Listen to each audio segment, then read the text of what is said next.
All right, so recording day one of the 30-day challenge to speak for at least a minute, if not 60 minutes. It's not going to be not going to be anywhere close to 60 minutes today, but let's see what we do. So first off, thank you, Patricia, for suggesting the idea of identifying all your stories. All your stories. I like that. There's quite a few, so I'll pick one at random. Semi-random, because of course I did think about this before. But I had a next door neighbor. His name was Ricky. And this cat is where most of my crazy stories come from as a kid growing up in Miami, Florida. Living in a cul-de-sac right next door to this little troublemaker, and I was also, indeed, a troublemaker. And when both of us got together, trouble was had, times two. So one of the things I remember doing, and God, there's so many things where I'm like surprised that we survived and surprised that other people involved also survived. So we used to do this thing with darts. Fun thing, darts. They're exciting toys. Cheap, easily available in mass quantities, and very sharp, which is what contributes to the fun aspect of said darts. And we would get these things and hide in his room. His parents were usually either at work or one of them was home, but somewhere on the other side of the house they couldn't really hear what we were doing. And so we would hide in his room and turn the fan off, the ceiling fan, because safety first, of course. You never want to have darts while a ceiling fan is on. So we turned the fan off, and as soon as it stopped, we would proceed to take all 50 to 100 darts. He had a whole bunch of them. And we would throw them up and embed them into the ceiling fan pedals. And we would fill every single ceiling fan pedal as much as we could, as 50 to 100 darts, as far as that would take us. And now once we were done filling up the fan pedals and you couldn't see any more fan, that's when we would get a whole bunch of stuffed animals.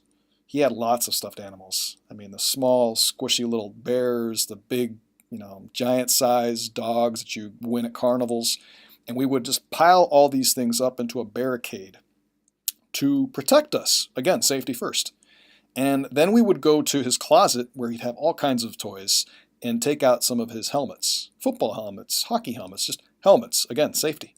And we would each put on a helmet. Then we would jump behind the barricade and we would turn the fan on. And at this point, I'm sure you already saw where I was going, but this fan would proceed to whip every single last dart off of its fan pedals. This fan was mad. It did not like having these darts embedded into the panels. And so you'd hear little whack, whack, whack, as these things would fly off, hit the wall, break a toy, actually broke a window. He had a window badly placed. Really, you shouldn't have windows in a young troublemaker's room. That's just a bad idea. But so the window broke once. And we would just be sitting in awe, looking at the fan and just, wow, look at all these things flying, and we're safe because we have a mask and we have all these stuffed animals that are blocking us. Except that we realized years later, or at least I did, I mean, he may have known, but years later I thought back at this and I remembered, those masks, they didn't have any face plates on them.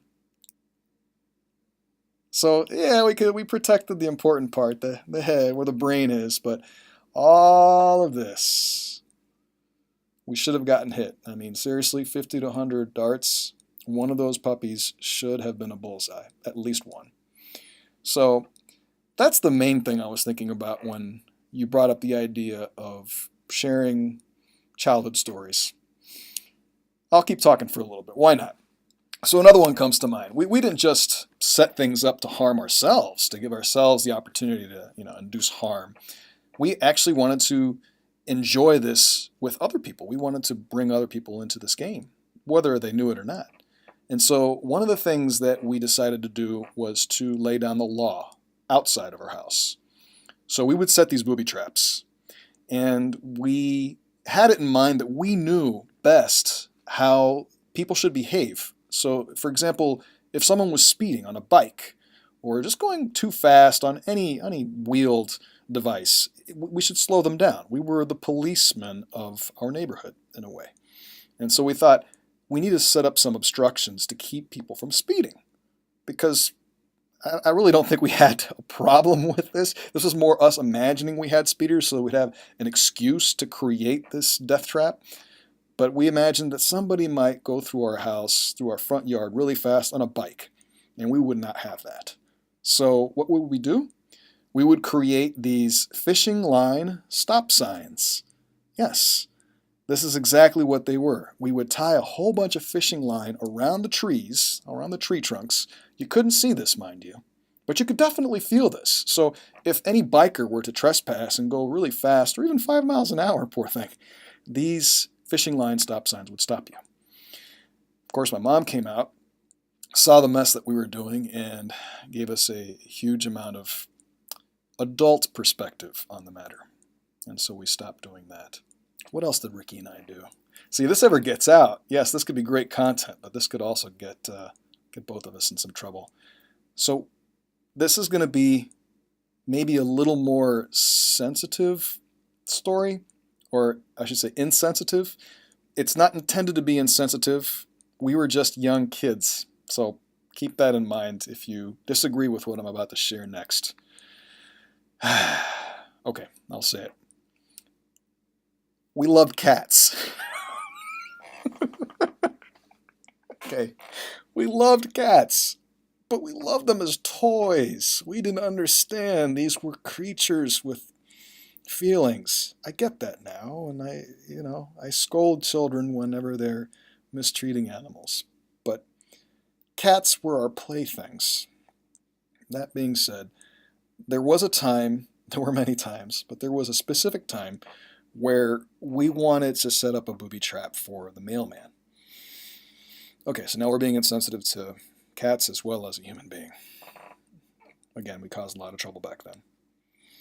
And in Miami, Florida, there were very many beehives and wasp nests, yellow jackets. Those were the thing. Those are the ones that would get you the most. We were always worried about yellow jackets hiding out in the playground, inside those little wooden posts and the swing sets, and specifically in mailboxes.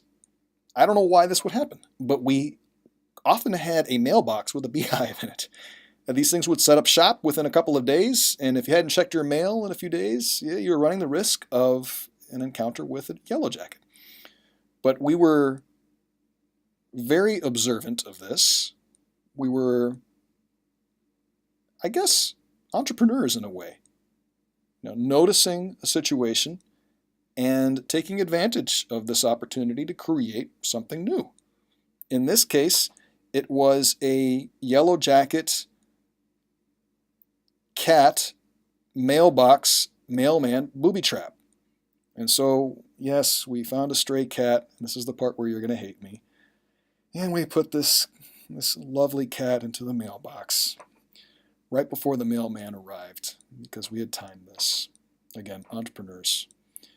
And within a few seconds of us having placed the cat into this unfortunate cave, we hid behind a bush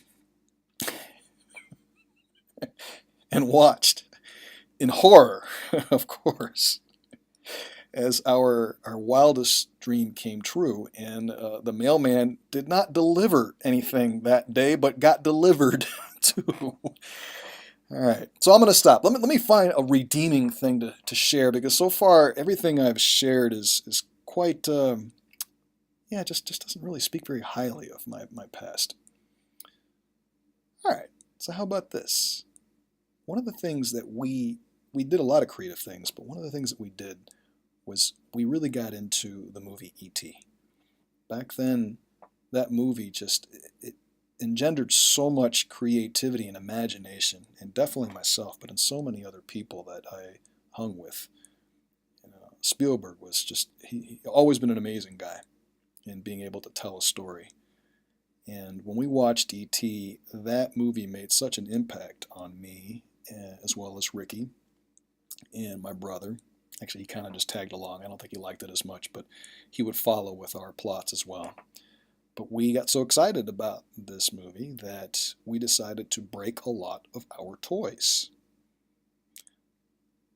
Still not sounding that great, but we did this so that we could recreate the spelling bee communicating device hooked up to a broken umbrella and a chainsaw on our tree in a storm so that we could call E.T. and so that E.T. could come live with us because we didn't have enough brothers and sisters and apparently we needed someone else living with us from another world. It didn't work, unfortunately. But we did manage to get a few new toys after the other ones we used broke to make this. So, again, entrepreneurs. Maybe these toys were things that we had gotten tired of playing with. Maybe they were old, and this was a way to recycle. But I do remember many wonderful times living in Miami, Florida, and this was before all the medication started for me, so it was a good 9-year period, 9 or 10, that I remember flying back and forth. If I wasn't living in Miami, Florida, I would actually come back for a summer or a holiday, or Ricky would fly out to see me wherever I was living, because I stayed in Miami, Florida for about 4 years, but then my dad moved around a lot, and we went to places like Spain, we lived in Mexico, Puerto Rico, and oftentimes, in Cleveland, Ohio, and so oftentimes during the 9-year period that I actually stayed in contact with Ricky, he would be flown out to see me, or I would fly in to see him if I wasn't living in Florida. So, really wonderful memories. I actually think about reconnecting with him every once in a while, wondering where he's been and what he's been up to. Which is kind of interesting because that could be a whole new topic. Reconnecting with people that either you haven't seen in a while, which that's not new. That's not a new topic or a new creative topic. It's been done before. Susan, you've done this. Koziak, definitely, right? Your husband, my goodness. But maybe a topic of unresolved relationships, potentially. Maybe the kind of relationship, be it with someone in your immediate family or a friend or whoever, coworker, that you just never ended well with. It could have been that it ended without a real goodbye, or it ended with a misunderstanding, or it ended with some bitter mistrust or anger, or just ended without really ending. So maybe this could be a topic for some kind of speech. The steps in which you might want to take to find resolution or reconnection with some relationship that you just never completed or never experienced to the fullest that you were supposed to. All right, so now I'm babbling. It's been about 13 minutes. I think that's good for day number 1. I'm going to stop now, so I'm going to not bore you guys so you can go to sleep. Thanks for letting me post this on Facebook. And if I'm not supposed to post this on this Facebook group, feel free to let me know where the posting would be more preferable. But I'm assuming this group is just fine until I hear otherwise.